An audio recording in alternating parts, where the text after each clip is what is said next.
Panchkula STF team Ambala को एक बड़ी कामयाबी हासिल हुई है। उस कामयाबी में बता दें कि 14 साल से एक अपराधी अपराध कर वहां से किस तरह अलग अलग प्रदेशों में जाकर अलग अलग नाम बदल कर रह रहा था। हालांकि बता दें अमन कुमार द्वारा कि वो इस तरह पुलिस को कड़ी मशक्कत के बाद इस पूरी कामयाबी को हासिल किया है। हालांकि बता दें आपको कि जिस तरह वहां पर रह रहा वह अपराधी ना तो अपने किसी रिश्तेदार के टच में था और ना ही जिस तरह पुलिस को बड़ी मशक्कत के बाद इस अपराधी को पुलिस ने गिरफ्तार किया है। अब पुलिस पूछताछ के दौरान आगे जांच कर रही है कि किस तरह के आगे के खुलासे किए जाएंगे। जी सर, आज प्रेस कॉन्फ्रेंस की जा रही है, क्या मामला? आज हमने हरियाणा एसटीएफ जो है हमारे आईजी साहब श्री बी सतीश बालन जी के निर्देशानुसार श्री हमारे एसपी साहब श्री सुमित कुमार जी के निर्देशानुसार हमने आज 2009 के पंचकुला के सेक्टर 14 पुलिस स्टेशन के एक बहुत ही सेंसेशनल मर्डर केस के अंदर जो मुख्य आरोपी थे राजू व शिल्पा, जो कि 2009 से फरार चल रहे थे, वह हमारे मोस्ट वांटेड थे। उनको हमारे अम्बाला यूनिट के इंस्पेक्टर दीपेंद्र जी की टीम ने कल इंदौर से काबू किया है और उसके अंदर ये दोनों 50-50 हज़ार रुपये के मोस्ट वांटेड थे और इन दोनों को हम इंदौर से काबू करके आज दीपेंद्र जी की टीम यहाँ पर लेके आई है, जिनको हमने सेक्टर 14 पुलिस स्टेशन में एसएचओ साहब के सम्मुख पेश किया है, जो आगे की कार्रवाई करेंगे। तो 2009 में से जो मर्डर हुआ था, क्या मकसद था, किस तरह से इन्होंने ये हत्या अंजाम दिया? ये राजू व शिल्पा जो दोनों एक्यूज हैं, ये इस केस के मुख्य आरोपी थे। इन दोनों ने अपने और बाकी साथियों के साथ मिलकर श्री विनोद मित्तल व उनके 4 साल के बच्चे जो कि यशन मित्तल था, उन दोनों का मर्डर किया था और उसके अंदर हमने पहले 6 आरोपी पहले गिरफ्तार किए जा चुके हैं, जिनको मतलब कोर्ट ने सज़ा भी सुनाई है, जिनमें से 4 आरोपियों को उम्र कैद की सज़ा भी हुई है। तो उस केस के अंदर ये जो मेन एक्यूज थे, ये सिंस मतलब फरवरी 2009 तब से फरार चल रहे थे और कल हमने इनको वहाँ से इंदौर से काबू करने में सफलता हासिल की है।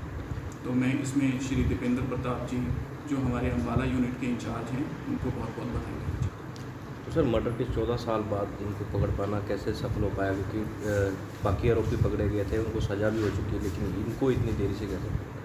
ये एक्चुअल में तब यहाँ से मौके से फरार हो गए थे और ये उसके बाद से किसी भी के भी मतलब ना अपने परिवार के, ना अपने रिश्तेदारों के, ना अपने यारों दोस्तों के, किसी के भी टच में नहीं थे। इवन कि जब हमने अब इनको गिरफ्तार करने के बाद प्राइमरी पूछताछ की है तो हमारे एक्यूज को अभी तक ये भी नहीं मालूम है कि इसकी मदर, फादर या इसके भाई मतलब कहाँ रहते हैं या इसके फादर मदर अभी जिंदा भी हैं या नहीं है। इस चीज़ को अभी इस चीज़ की भी नॉलेज नहीं है मेन एक्यूज को। तो ये किसी के भी टच में नहीं थे, हमारे लिए भी बहुत मुश्किल था। और ये हमारी हरियाणा की वेबसाइट जब हमारी 2009 के अंदर अपलोड हुई थी, तो जब हमने इनमें मोस्ट वांटेड की जो लिस्ट अपलोड की थी, उसके अंदर हमारे सीरियल नंबर 1 और 2 पे ये सबसे ऊपर आते थे, क्योंकि उस टाइम के समय के हिसाब से ये 50,000 रुपये के मतलब बहुत ज़्यादा इनाम था। तो उसके हिसाब से हमारे लिए एक चैलेंज बना हुआ था। तब से ये हमारी लिस्ट के अंदर हरियाणा पुलिस की वेबसाइट के ऊपर सबसे ऊपर थे, लेकिन काबू करना बहुत मुश्किल था। ये किसी के भी टच में नहीं थे, इस कारण इनको पकड़ना बहुत ज़्यादा मुश्किल हो रखा था, लेकिन अभी हमने इनको गिरफ्तार करने में सफलता हासिल की। तो सर, कहाँ रह रहे थे, क्या नाम बदल के रह रहे थे, किस तरह से ये से मतलब वहाँ रह रहे थे, कौन सी जगह पर? ये इस दौरान अलग अलग शहरों में रहे, कभी शिरडी, कभी हैदराबाद, कभी इंदौर, और इन्होंने हर जगह अपना नाम बदला है। अभी भी ये अपनी एक डिफरेंट आईडी के साथ और डिफरेंट नेम के साथ छुपे हुए थे और अपना बिजनेस कर रहे थे, दोनों काम। सर, राजू और शिल्पा के अलावा भी और कोई शामिल हो सकता है सर इसके अंदर?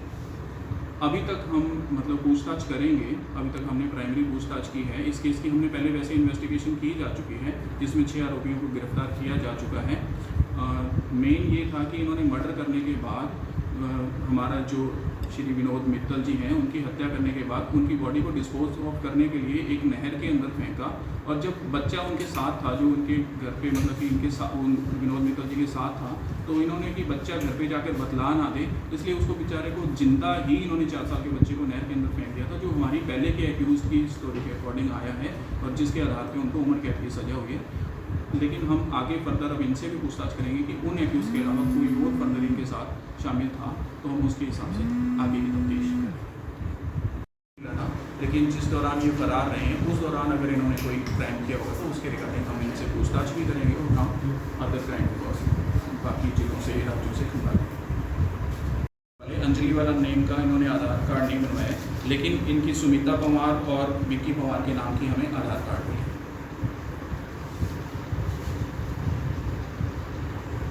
फेस से भी देखोगे 13 साल से ज़्यादा का समय हो चुका है, 13 साल से ज़्यादा के समय से मतलब ये फरार चल रहे थे, तो फेस से भी एक बंदे को आइडेंटिफाई करना नॉर्मली बहुत मुश्किल हो जाता है। तो इनको हमने बड़ी मुश्किल से मतलब बिना आइडेंटिटी के, आप देखोगे खुद पहले की फ़ोटोग्राफ और अब इनकी फेसेस देखोगे तो आपको खुद को बहुत डिफरेंस नज़र आएगा।